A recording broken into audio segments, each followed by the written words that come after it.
Hello and welcome to only UPSC. मैं हूं अमरीश शुक्ला।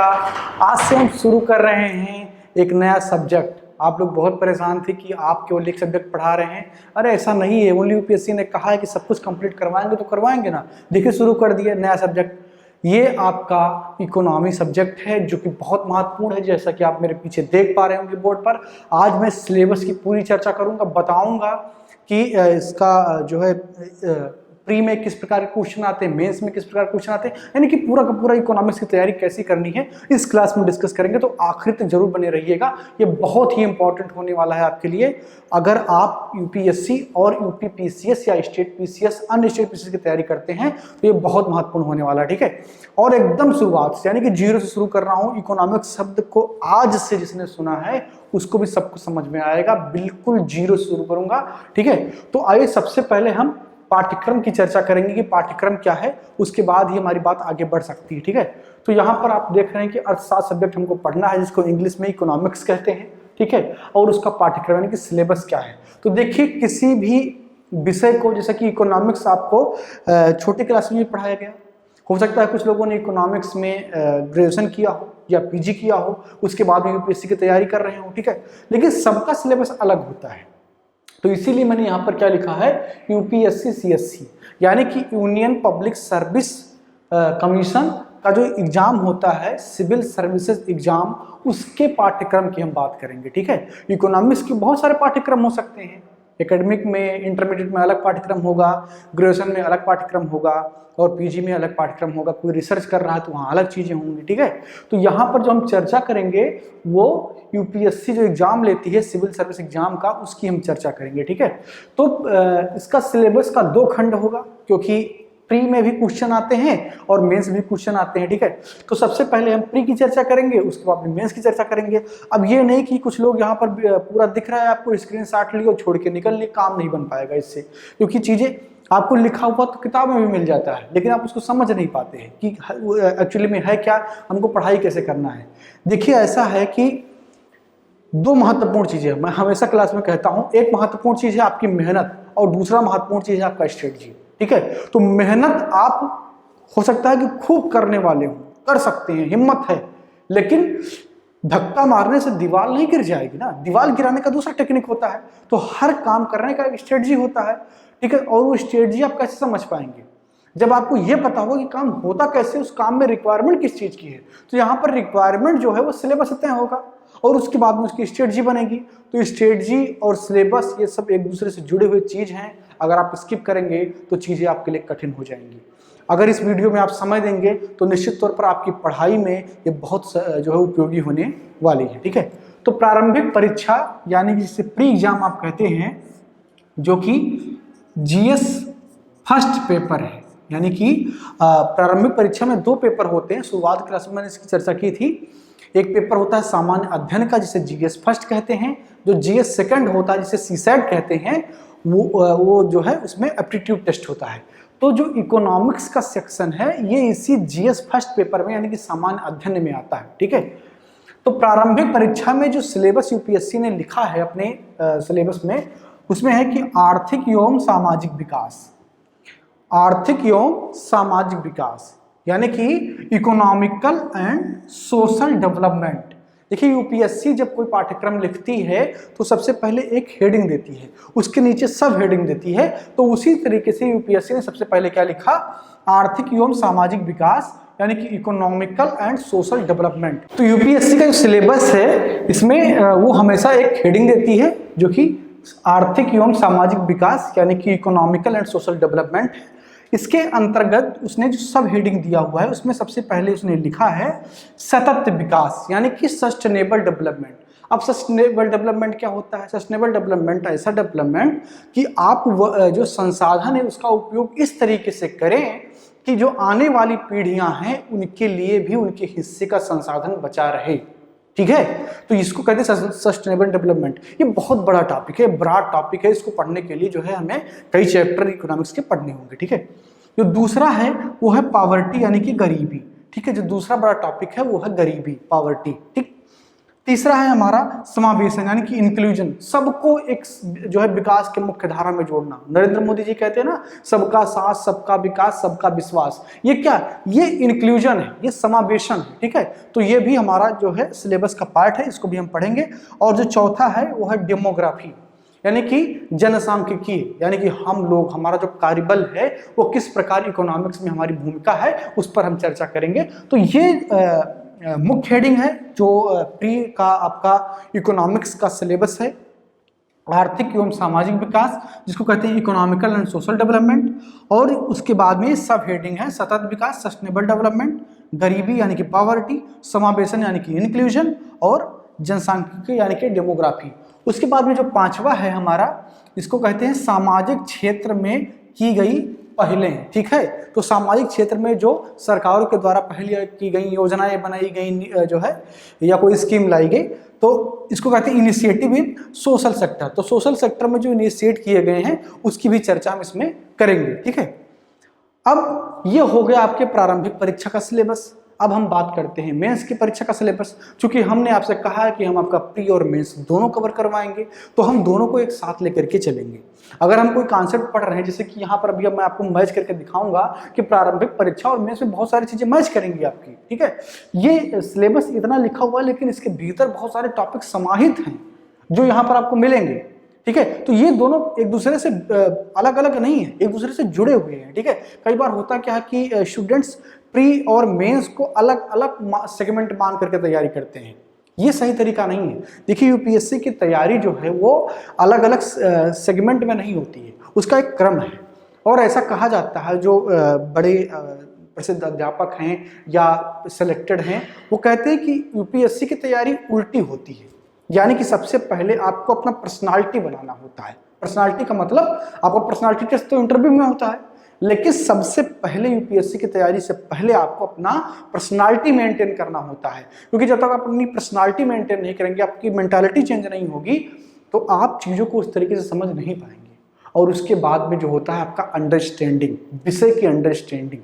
तो विषय की अंडरस्टैंडिंग की बात कहाँ पर आती है? मुख्य परीक्षा में, जहाँ पर आपकी क्रिएटिविटी देखी जाती है कि आप चीज़ों को कितना समझते हैं, ठीक है। उसके बाद में जो प्रारंभिक परीक्षा है उसमें क्या होता है? अंडरस्टैंडिंग प्लस फैक्ट, यानी कि तथ्य और आपकी समझ, ये होता है प्रारंभिक परीक्षा। तो कहीं ना कहीं इसकी जो तैयारी है उसका क्रम जो है मिला जुला है। अगर आप सीधे चले गए, आप किसी कोचिंग इंस्टीट्यूट में एडमिशन ले रहे कि नहीं हमको प्री की तैयारी करना है, अरे प्री उरी की तैयारी कुछ भी नहीं होती है, ये सारी तैयारी एक साथ होती है। प्रारंभिक परीक्षा बस आपके तथ्य को चेक करने का तरीका है, क्योंकि अगर 10 लाख लोगों का मेंस कॉपी चेक करना होगा तो मुश्किल काम होगा। तो इसीलिए क्या कहता है कि कुछ लोगों को काट करके अलग कर दिया जाता है। 15,000 लोग सेलेक्ट होते हैं जो मेंस लिखते हैं, और ताकि उनका मूल्यांकन अच्छे ढंग से हो पाए, ठीक है। तो ये तरीका है यूपीएससी का। अब बात करते हैं मुख्य परीक्षा की। तो मुख्य परीक्षा में आप जानते हैं कि 4 पेपर जीएस के होते हैं, GS first, GS second, GS third और जीएस फोर्थ। तो जो आपका इकोनॉमिक्स है वो जीएस के तीसरे पेपर में आता है, जीएस के तीसरे पेपर में आता है। जो आपका इकोनॉमिक्स है वो जीएस के तीसरे पेपर में आता है। इसके साथ ही जो है साइंस एंड टेक रहता है, आपका इन्वायरमेंट रहता है। तो ये सब जो है जीएस के पेपर थर्ड के विषय हैं, ठीक है। इसमें आपका डिजास्टर मैनेजमेंट वगैरह भी इसी में आता है, ठीक। तो ये मुख्य परीक्षा का जीएस पेपर थर्ड का पार्ट है इकोनॉमिक्स, और ये इतना लंबा चौड़ा सिलेबस यूपीएससी ने इसमें लिखा है। चलिए एक एक की बात कर लेते हैं, थोड़ा सा उस पर एक अपना राय बना लेंगे। उसके बाद में जब हम क्लास कर रहे होंगे तो सारी चीज़ों को गंभीरता से समझेंगे, ठीक है। तो जब पहला है भारतीय अर्थव्यवस्था तथा योजना संसाधन को जुटाने, प्रगति, विकास से संबंधित मुद्दे, ठीक है। तो भारतीय अर्थव्यवस्था क्या है? योजना, संसाधन को जुटाने के तरीके या प्रगति, यानी कि आप आगे बढ़ रहे हैं, ग्रोथ कर रहे हैं, विकास से संबंधित मुद्दे, ठीक है। जो दूसरा हेडिंग यूपीएससी ने लिखा है समावेशी विकास तथा इससे संबंधित मुद्दे।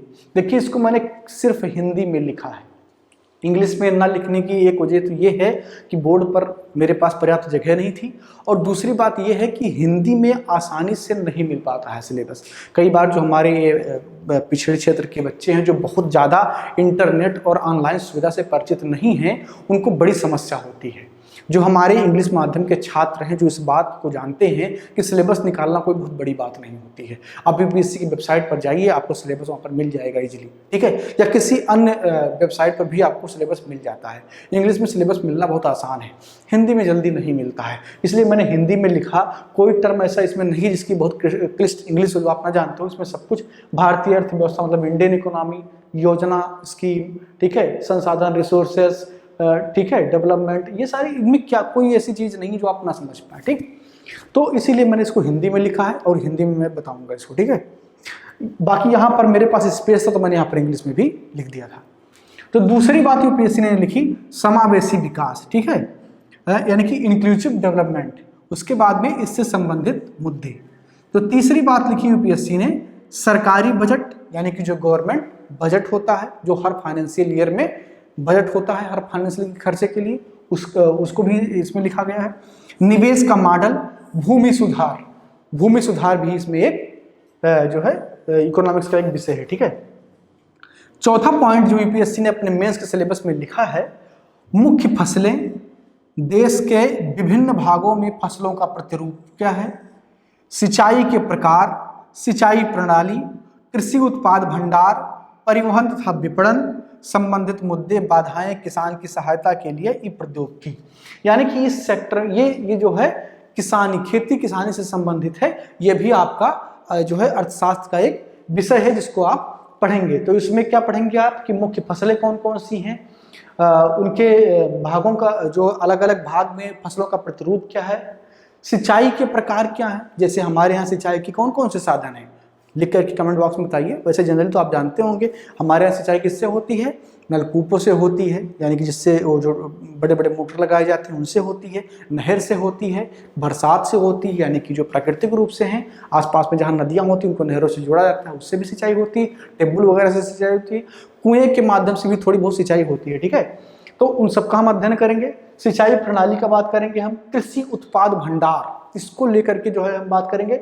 और जो आने वाला एग्जाम है इसमें बहुत महत्वपूर्ण है, क्योंकि अभी जो किसान बिल, जो फार्मर बिल था, उसको लेकर के देश में किसान आंदोलन अभी भी कर रहे हैं और ये उसी से जुड़ा हुआ मुद्दा है। परिवहन तथा विपणन, यानी कि जैसे इकोनॉमिक्स में परिवहन का बड़ा रोल होता है, इसीलिए जो है कहा जाता है कि इकोनॉमिक डेवलपमेंट के लिए सबसे पहले जरूरी है कि परिवहन अच्छा हो। अगर उत्तर प्रदेश का कोई किसान अच्छा गेहूं पैदा कर रहा है तो महाराष्ट्र में मैगी बनने के लिए सड़क अच्छी होनी चाहिए, रेलवे अच्छा होना चाहिए, तभी तो उत्तर प्रदेश का गेहूं महाराष्ट्र में जा पाएगा। तो इसलिए इकोनॉमिक डेवलपमेंट में या इकोनॉमिक क्रियाकलाप में परिवहन की मुख्य भूमिका होती है, ठीक है।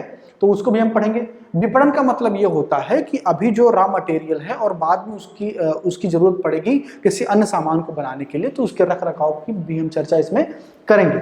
संबंधित मुद्दे, बाधाएं, किसानों की सहायता के लिए ई प्रौद्योगिकी, यानी कि अब नए नए जो है आविष्कार हो रहे हैं, तो ई प्रौद्योगिकी के माध्यम से, यानी कि ई टेक्नोलॉजी के माध्यम से किसानों की मदद करना, ये भी आपके सिलेबस का हिस्सा है। पांचवा पॉइंट देखते हैं, प्रत्यक्ष या अप्रत्यक्ष कृषि सहायता, यानी कि डायरेक्ट बेनिफिट या इनडायरेक्ट बेनिफिट। न्यूनतम समर्थन मूल्य, एमएसपी, बहुत महत्वपूर्ण है इस साल की परीक्षा के लिए, ठीक है, क्योंकि खूब चर्चा का विषय रहा है एमएसपी। एमएसपी क्या होता है, ठीक है। तो मिनिमम सपोर्ट प्राइस जो है ये सरकार तय करती कुछ फसलों पर कि इससे कम में वो खरीद नहीं करेगी, ठीक है। तो उस पर हम चर्चा करेंगे जब क्लास में पढ़ रहे होंगे तब। जन वितरण प्रणाली, मोस्ट इंपॉर्टेंट टॉपिक है ये, एमएसपी और जन वितरण प्रणाली, खासकर यूपीएससी 2021 के लिए बहुत महत्वपूर्ण है ये। जन वितरण प्रणाली वो होता है जैसे आप जाते हैं आपके जो है अपने गांव में सरकारी रसद के दुकान पर और वहां से चीज़ों को सस्ते दाम पर खरीदते हैं, ये सारी चीज़ें आप इसी में पढ़ेंगे जन वितरण प्रणाली में, ठीक है। तो ये बहुत महत्वपूर्ण, क्यों महत्वपूर्ण, क्योंकि कोरोना में आपने देखा कि सरकार ने जो है लोगों के खाद्यान्न की कमी ना हो इसके लिए जन वितरण प्रणाली को बहुत ही ज़्यादा आसान और सुलभ बना दिया था। तो उस पर भी जो है क्वेश्चन बन सकते हैं।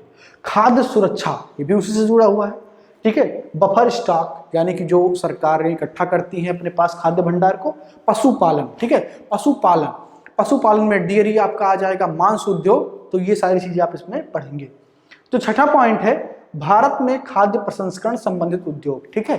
खाद्य प्रसंस्करण संबंधित उद्योग का मतलब कि जैसे आपके पास गेहूं है तो गेहूं से आप रोटी बना करके खा लेते हैं, लेकिन उसी गेहूं से हो सकता है कि मैगी भी बनता हो। आलू यानी कि आलू का आप सब्जी बना के खाते हैं, लेकिन उसी आलू से आलू भुजिया की नमकीन भी बनती है, ठीक है, उसका चिप्स भी बनता है। तो उसका प्रोसेसिंग का काम जो होता है उसको खाद्य प्रसंस्करण कहा जाता है, ठीक है। तो वो सारी चीजें भी आप पढ़ेंगे इसमें, ठीक है। उदारीकरण का अर्थव्यवस्था पर प्रभाव, औद्योगिक नीति में परिवर्तन और औद्योगिक विकास में इनका प्रभाव, ठीक है। उदारीकरण हमारे अर्थव्यवस्था में कब लागू?